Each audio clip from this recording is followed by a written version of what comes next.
দুটো ঘটনা এই অস্থির অচল অবস্থার পিছনে দায়ী। একটা হচ্ছে 18 ফেব্রুয়ারি ন্যাক্কারজনক ঘটনা, এবং এর পরবর্তীতে আমাদের শিক্ষকরা যে লাঞ্ছনার শিকার হয়েছেন, এর জন্য আসলে সব কিছু অচল হয়ে রয়েছে। এবং আমরা চাই 18 ফেব্রুয়ারি যে ন্যাক্কারজনক ঘটনা ঘটেছে তারও সুষ্ঠু বিচার হওয়া, এর সাথে প্রত্যক্ষ এবং পরোক্ষভাবে যারা জড়িত তাদেরও বিচার হওয়া, এবং আমাদের সম্মানিত শিক্ষকদেরকে যারা লাঞ্ছনা করার দুঃসাহস দেখিয়েছে তাদেরও আমরা সুষ্ঠু বিচার আমরা দাবি করছি। এবং এর মাধ্যমে আমি মনে করি যে আমাদের ক্যাম্পাসে যে একাডেমিক কার্যক্রমের সুষ্ঠু পরিবেশ এটা ফিরে আসবে, এবং সকল ধরনের অপরাজনীতির অবসান আমরা চাই। আমাদের শিক্ষার্থীদের যে পূর্ববর্তী 5 দফা দাবি ছিল, সেই 5 দফা দাবির সাথে আমরা সম্পূর্ণ একমত, কিন্তু নতুন করে যেই তদন্ত প্রক্রিয়ার মধ্যে একটা অপশনাল ইস্যু তৈরি করা হয়েছে, যেটা হচ্ছে যে আমরা বিচার বিভাগীয় তদন্ত কমিটির মাধ্যমে আমরা এই তদন্ত প্রক্রিয়াটা পরিচালনা করার একটা দাবি আনানো হয়েছে, যেটা আসলে অনেক বেশি দীর্ঘসূত্রিতা তৈরি করবে আমাদের জন্য। আমরা 19 ব্যাচ দীর্ঘ 5.5 বছর এখানে এই ক্যাম্পাসে অবস্থান করছি, এবং বিভিন্ন বিষয়ে করোনা থেকে শুরু করে আমাদের একজন শিক্ষক নিহত হয়েছিলেন, এর পরবর্তীতে আরও বিভিন্ন ইস্যুর কারণে আমরা অনেক পিছিয়ে গেছি একাডেমিক্যালি, এবং আমরা চাই না যে আসলে আমাদের একাডেমিক আর পিছিয়ে যাক। সেই জায়গা থেকে আমরা চাচ্ছি যে যেহেতু একটা তদন্ত আমাদের বিশ্ববিদ্যালয় প্রশাসনের মাধ্যমে একটা তদন্ত কমিটির মাধ্যমে একটা রিপোর্ট আসছিল, সেই রিপোর্টটাই যেন যথাযথ পর্যালোচনা করে যারা নির্দোষ তাদেরকে যাতে ছেড়ে দেওয়া হয়, এবং যারা দোষী, যাদের দোষী সাব্যস্ত হবে, প্রপার প্রক্রিয়ার মাধ্যমে যেন সেই বিচার কার্যটা শেষ হয়ে যায় এবং আমরা আমাদের ক্লাসে ফিরে যেতে পারি। এর বেশি আমাদের আর কিছুই চাওয়া নেই। এলএমই সার্টিফাইড বিশ্বসেরা কপারে তৈরি ওয়ালটন কেবলস, যা আপনার স্থাপনাকে রাখবে সব সময় নিরাপদ। আমরা খুব দুঃখের সাথে লক্ষ্য করেছি যে 7 কর্মদিবস অতিবাহিত হওয়ার পরেও ভাইস চ্যান্সেলর মহোদয় ওনার ব্যক্তিগত সিদ্ধান্তে বিশ্ববিদ্যালয়ের এই স্বাভাবিক প্রক্রিয়া আটকে রেখেছেন।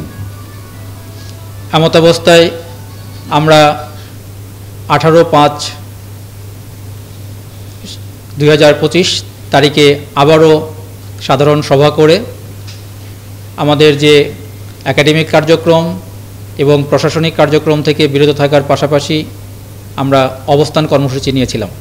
ভাইস চ্যান্সেলর মহোদয়ের কার্যালয়ে আমরা অবস্থান কর্মসূচি নিয়েছিলাম। আমরা খুব হতাশা নিয়ে বলছি যে এরকম একটা সংকটময় পরিস্থিতি যখন শিক্ষকবৃন্দ এবং ছাত্ররা, বিশ্ববিদ্যালয়ের ছাত্ররা অতিক্রম করছিল, সেই সময় ভাইস চ্যান্সেলর মহোদয় দাপ্তরিক কাজের কথা বলে বিশ্ববিদ্যালয়ের বাইরে অবস্থান করেন। উনি 18 তারিখে আমাদের কাছে বলে যান যে পরের দিনেই ফিরে আসবেন এবং এই বিষয়টার দ্রুত একটা সুন্দর সমাধান করবেন।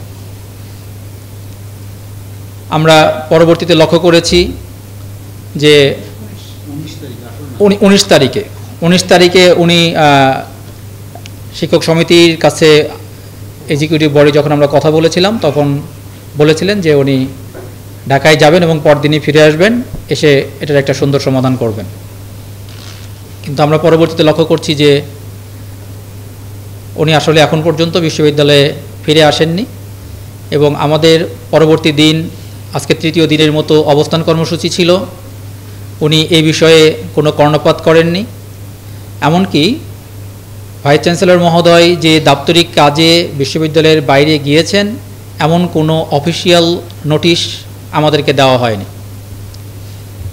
আমরা পরবর্তীতে জেনেছি যে একজন ডিন মহোদয়ের নামে দায়িত্ব রেখে উনি বিশ্ববিদ্যালয়ের বাইরে গিয়েছেন, কিন্তু উনি দায়িত্ব পালন করতে সক্ষম হবেন না, এটা আপনাদের কাছে জানিয়েছিলেন। এবং পরবর্তীতে এরকম সংকটময় পরিস্থিতিতে উনি জানিয়েছেন যে ভাইস চ্যান্সেলর মহোদয়ের সাথে যোগাযোগ করে কোনো কার্যকর কোনো সিদ্ধান্ত, কার্যকর কোনো কখন ফিরে আসবেন বা কী করবেন এমন কোনো নির্দেশনা পাননি। এমতাবস্থায় আজকে তিনি ভাইস চ্যান্সেলরের দায়িত্ব পালন করতে পারবেন না বলে লিখিতভাবে জানিয়েছেন। এমন অবস্থায় বিশ্ববিদ্যালয়ে আমরা আজকে অভিভাবক শূন্য। এমন নেগলিজেন্সি একজন বিশ্ববিদ্যালয়ের অভিভাবক, যার প্রতি আমাদের পূর্ণ আস্থা রেখে পূর্ণ সাহায্য সহযোগিতার হাত বাড়িয়ে আমাদের প্রতিশ্রুতি দেওয়া ছিল, এটার উনি মূল্য দিতে ব্যর্থ হয়েছেন।